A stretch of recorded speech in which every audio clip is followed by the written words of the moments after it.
Welcome to this SOLIDWORKS 3D Experience integration video. 3D Experience on Cloud is accessed via a web browser.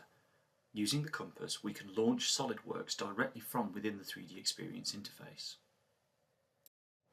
Starting SOLIDWORKS in this way will mean that the 3D Experience add-on is already loaded and connected to 3D Experience. We can now directly open SOLIDWORKS data from within 3D Experience by searching for it. The search will return many results, and we can use 6 W tags to filter these results. Before opening the data, we can check if it is correct using the preview that is built into the search function.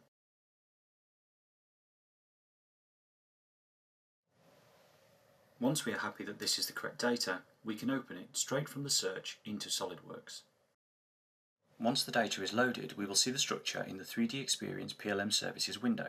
From here it is easy to reserve or unreserve data that we want to work on. We can also update the maturity state, for example changing it from in work to frozen. Both of these features will temporarily prevent other users from making edits. From here it is also easy to see if you are using the latest revision of all objects contained in an assembly, and it is also easy to update to the latest revision. This window will also tell us quickly if something is out of date with 3D Experience and requires saving. When using this save command, the data is saved directly back to 3D Experience on the cloud. The 3D Experience PLM Services add-in also gives us direct access to other apps within 3D Experience, for example change management apps such as Change Action.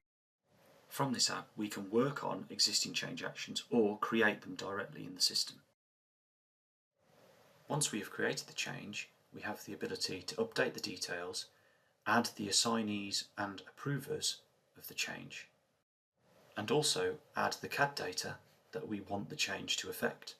Within a change action, we also have the ability to attach reference information and context data.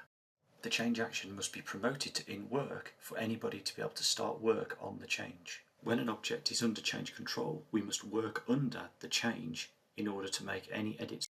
When you are ready for changes to be reviewed, you promote the change to the in approval state. An approval task will be assigned to the approver, and this can be viewed in the Collaborative Tasks app. This can be viewed in SOLIDWORKS or in the 3D Experience web interface. The approver must add a comment before changing the maturity state to complete and approving the change.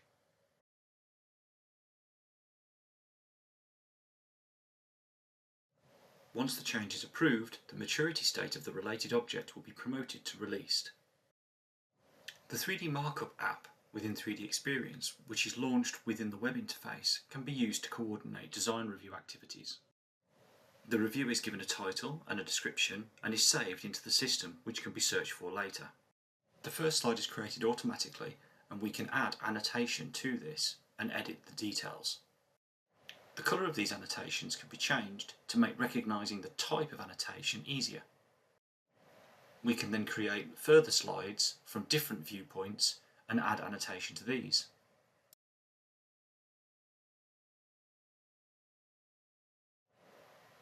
In addition to annotations, we can also emphasise certain areas of a part using predefined shapes or freehand sketching.